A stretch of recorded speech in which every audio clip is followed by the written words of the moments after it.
जेठ महीने की तपती दोपहर में जंगल के बीचों बीच बनी एक टूटी फूटी फूस की कुटिया के अंदर मक्खियों की भिनभिनाहट के सिवाय कोई शोर नहीं था। सूरज आग उगल रहा था और जंगल के जानवर भी अपनी मांदों में छिपे थे।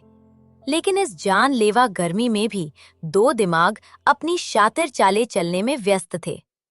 कालिया, जो इस गिरोह का सरदार था, एक पुरानी चारपाई पर लेटा हुआ छत की बल्लियों को घूर रहा था। उसका साथी शेरा, जो स्वभाव से थोड़ा डरपोक और वहमी था, उनके सामने जमीन पर एक धुंधला सा नक्शा खुला पड़ा था, जिसमें पास के गांव के रास्तों को कोयले से चिन्हित किया गया था। कालिया के चेहरे पर एक अजीब सी शांति थी, जबकि शेरा के चेहरे पर हवाइयां उड़ रही थीं। कालिया भाई, मेरी मानो तो आज का प्लान रहने देते हैं। देख रहे हो बाहर कैसी आग बरस रही है, और फिर दिन दहाड़े। ये कोई मजाक नहीं है। रात को तो अंधेरा हमें छिपा लेता है, लेकिन इस चिलचिलाती धूप में अगर किसी ने देख लिया तो भागने का भी रास्ता नहीं मिलेगा। गांव वाले हमें कच्चा चबा जाएंगे। अरे ओ डरपोक, तेरा दिमाग घुटनों में है क्या? तू यही नहीं समझता कि यही तो असली मौका है? देख, इतनी गर्मी में कौन बाहर निकलेगा? सब अपने अपने घरों में कूलर पंखे के सामने खर्राटे मार रहे होंगे, या खेतों पर पेड़ की छांव में सुस्ता रहे होंगे। सड़कें वीरान होंगी। हम रात के नहीं, अब हम दोपहर के सौदागर बनेंगे, समझा? और जिस घर को मैंने चुना है, उसका मालिक अपनी पत्नी के साथ शहर दवा लेने गया है। पर भाई, वो घर, वो कोई हवेली तो है नहीं। एक साधारण सा पक्का मकान है। वहां मिलेगा भी क्या? इतनी मेहनत और जोखिम, और हाथ लगे सिर्फ पीतल के बर्तन। और मान लो अगर कोई पड़ोसी जाग रहा हो, मुझे तो धक धक हो रही है। तेरी यही दगदग किसी दिन हमें मरवाएगी। सुन बे अक्ल के दुश्मन, वो साधारण घर दिखता है, पर वो गांव के महाजन का मुनीम है। वो अपना धन बाहर नहीं, घर के अंदर अनाज की कोठियों में छिपा कर रखता है।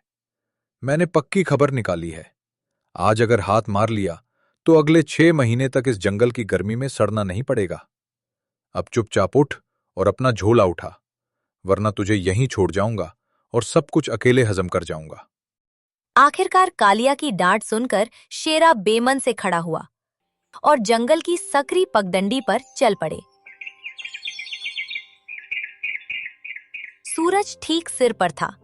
जंगल का सन्नाटा ऐसा था कि उनकी अपनी सांसों की आवाज भी तेज लग रही थी। वे गांव की सीमा की ओर बढ़ रहे थे। चलते चलते शेरा का गला सूख रहा था और कालिया की नजरें शिकार की तलाश में थीं। तभी रास्ते में एक पुराने बरगद के पेड़ के नीचे उन्हें एक अद्भुत दृश्य दिखा। एक साधु महाराज दुनिया की चिंताओं से मुक्त पेड़ की जड़ से टेक लगाए बैठे थे। उनके चेहरे पर एक भोली मुस्कान थी। कालिया के दिमाग की बत्ती जल उठी। अरे भाई रुको, वो देखो सामने, एक बाबा जी बैठे हैं। कहीं ये कोई अपशकुन तो नहीं? लोग कहते हैं चोरी पर जाते वक्त साधु संत का मिलना अच्छा नहीं होता। वो हमें शाप दे सकते हैं या पहचान सकते हैं। चलो वापस चलते हैं, रास्ता बदल लेते हैं। अबे गधे, तू कभी बड़ा नहीं बन पाएगा। ये अपशकुन नहीं, यही हमारा शकुन है, हमारा टिकट। सोच जरा, अगर हम अकेले गांव में घुसेंगे तो लोग शक करेंगे कि ये दो मुस्टंदे कौन हैं। लेकिन अगर हम इस साधु के साथ इसके चेले बनकर घुसेंगे तो किसी माई के लाल को शक नहीं होगा। सब सोचेंगे हम बाबा जी की सेवा में हैं। इसे कहते हैं दिमाग। अब देख मैं क्या करता हूं, बस तू मेरी हां में हां मिलाना। कालिया ने अपने चेहरे पर एक कपटी विनम्रता ओढ़ ली और साधु के पास पहुंचा। शेरा भी डरते डरते पीछे हो लिया। साधु महाराज ने पदचाप सुनकर अपनी आंखें खोली। उनकी आंखों में इतनी मासूमियत थी कि उन्हें देखकर कोई भी धोखा खा जाए। प्रणाम महाराज। ओम नमः शिवाय। धन्य हैं हम जो इस बीहड़ जंगल में आपके दर्शन हुए। हम दोनों भटके हुए यात्री हैं, पास के गांव में धर्म कर्म के लिए जा रहे थे, पर यह धूप तो जान ले रही है। आप यहां अकेले क्या कर रहे हैं प्रभु? कल्याण हो बच्चों, मैं तो बस विश्राम कर रहा था। यह वृक्ष की छाया प्रभु का ही वरदान है। मैं भी उसी गांव की ओर जा रहा हूं, भिक्षाटन के लिए, पर मेरे पैर अब थोड़े थक गए हैं। अरे महाराज, तो फिर चिंता किस बात की? हम भी उसी गांव जा रहे हैं। आप हमारे साथ चलिए, हम आपकी सेवा करते हुए चलेंगे। आपकी संगत में हमारा भी उद्धार हो जाएगा। क्यों शेरा, सही कहा ना? जी जी बिल्कुल, उद्धार। हाँ, हमारा बहुत बड़ा उद्धार होने वाला है। आइए महाराज, आप आगे चलिए, हम आपके सेवक पीछे पीछे। तीनों चलते चलते गांव में दाखिल हुए। जैसा कालिया ने सोचा था, दोपहर की लू के कारण गांव की गलियां वीरान पड़ी थीं। सब शांत था। साधु महाराज अपनी मस्ती में धीरे धीरे चल रहे थे, जबकि कालिया और शेरा की नजरें उस खास घर को खोज रही थीं। थोड़ी देर बाद वे एक मध्यम वर्गीय पक्के मकान के सामने रुके। घर का मुख्य गेट बंद था। दीवारें लगभग 7-8 फुट ऊंची थीं। कालिया ने इधर उधर देखा और दीवार फाड़ने का फैसला किया। यही है वो घर। देख, ताला लगा है, मतलब मुनीम बाहर है। अब सुन, मैं दीवार पर चढ़ता हूं, तू नीचे से धक्का देना, और खबरदार जो कोई आवाज की। लेकिन भाई, दीवार ऊंची है, और ये बाबा जी, इनका क्या करें? इन्हें यहीं बाहर खड़ा रखे। अरे, बाबा को यहीं पेड़ के नीचे बैठने को बोल देंगे, तू बस मुझे धक्का दे। कालिया ने अपनी पूरी ताकत लगाई और दीवार पर चढ़ने की कोशिश की, पर वो दीवार के ऊपर चढ़ने में नाकाम रहा। वो बुरी तरह हाफ रहा था और गुस्से में बड़बड़ा रहा था। तभी साधु महाराज, जो अब तक चुपचाप खड़े ये तमाशा देख रहे थे, धीरे से आगे बढ़े। वत्स, तुम व्यर्थ ही इतना कष्ट उठा रहे हो। दीवार लांघना तो चोरों का काम होता है, और तुम तो धन के यात्री हो। देखो, प्रभु ने द्वार तो खुला ही रखा है। साधु महाराज ने लोहे के दरवाजे को अपनी उंगली से हल्का सा धक्का दिया। चर की आवाज के साथ वो दरवाजा खुल गया। वाह उस्ताद, हम यहाँ सर्कस दिखा रहे हैं और बाबा जी ने तो जादू कर दिया।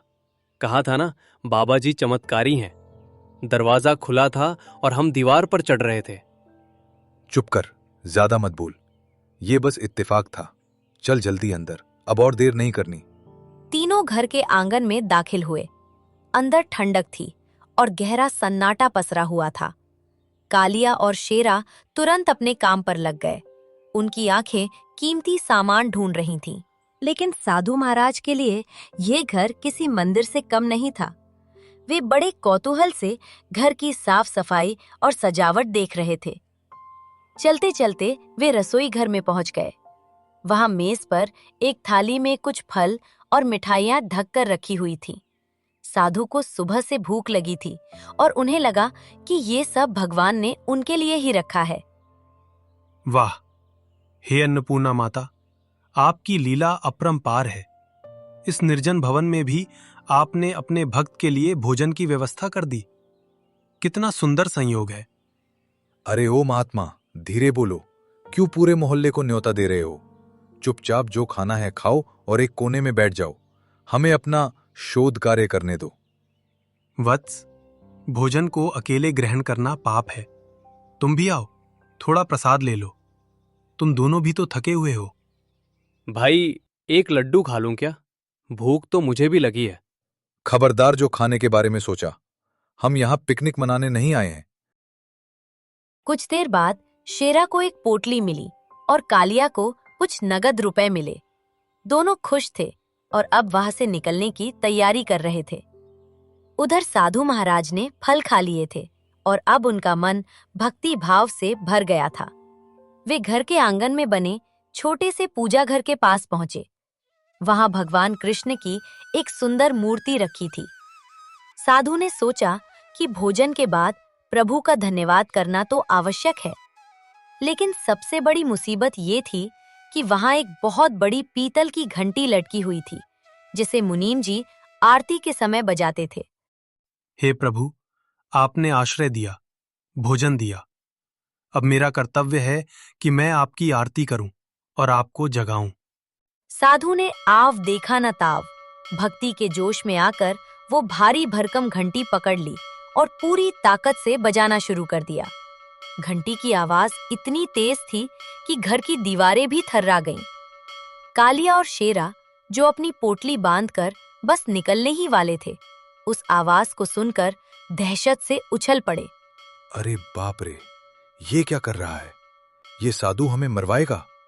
अरे ओ बाबा, रोको इसे, रोको। भाई ये तो अलार्म बज गया, अब क्या होगा? भागो कालिया भागो, पूरा गांव उठ जाएगा अब तो। महाराज, भगवान के लिए इसे बंद करो। क्यों हमारी मौत का घंटा बजा रहे हो? हाय प्रभु, जय हो प्रभु की, विघ्न हरण मंगल करण। कालिया ने साधु के हाथ से घंटी छीनने की कोशिश की, लेकिन साधु भक्ति में इतने लीन थे कि उनकी पकड़ लोहे जैसी मजबूत थी।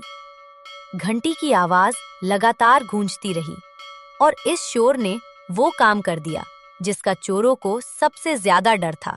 घंटी की आवाज ने सोए हुए गांव को झकझोर कर जगा दिया। आस पड़ोस के लोग जो गहरी नींद में थे, हड़बड़ाकर उठ बैठे। मुनीम जी के घर से आती लगातार घंटी की आवाज ने सबको चौंका दिया, क्योंकि सब जानते थे कि मुनीम जी शहर गए हैं। जरूर कुछ गड़बड़ है, ये सोचते हुए गांव के जवान और बुजुर्ग अपने अपने घरों से निकल पड़े। देखते ही देखते घर के बाहर भीड़ जमा हो गई। अरे कौन है अंदर? दरवाजा खोलो। मुनीम जी तो घर पर नहीं है। ये आरती कौन कर रहा है? तोड़ दो दरवाजा, जरूर कोई चोर घुसा है। भीड़ ने एक साथ धक्का मारा और गेट खुल गया। कालिया और शेरा ने पीछे के रास्ते से भागने की कोशिश की, लेकिन वहां भी गांव वाले खड़े थे। वे बुरी तरह घिर चुके थे।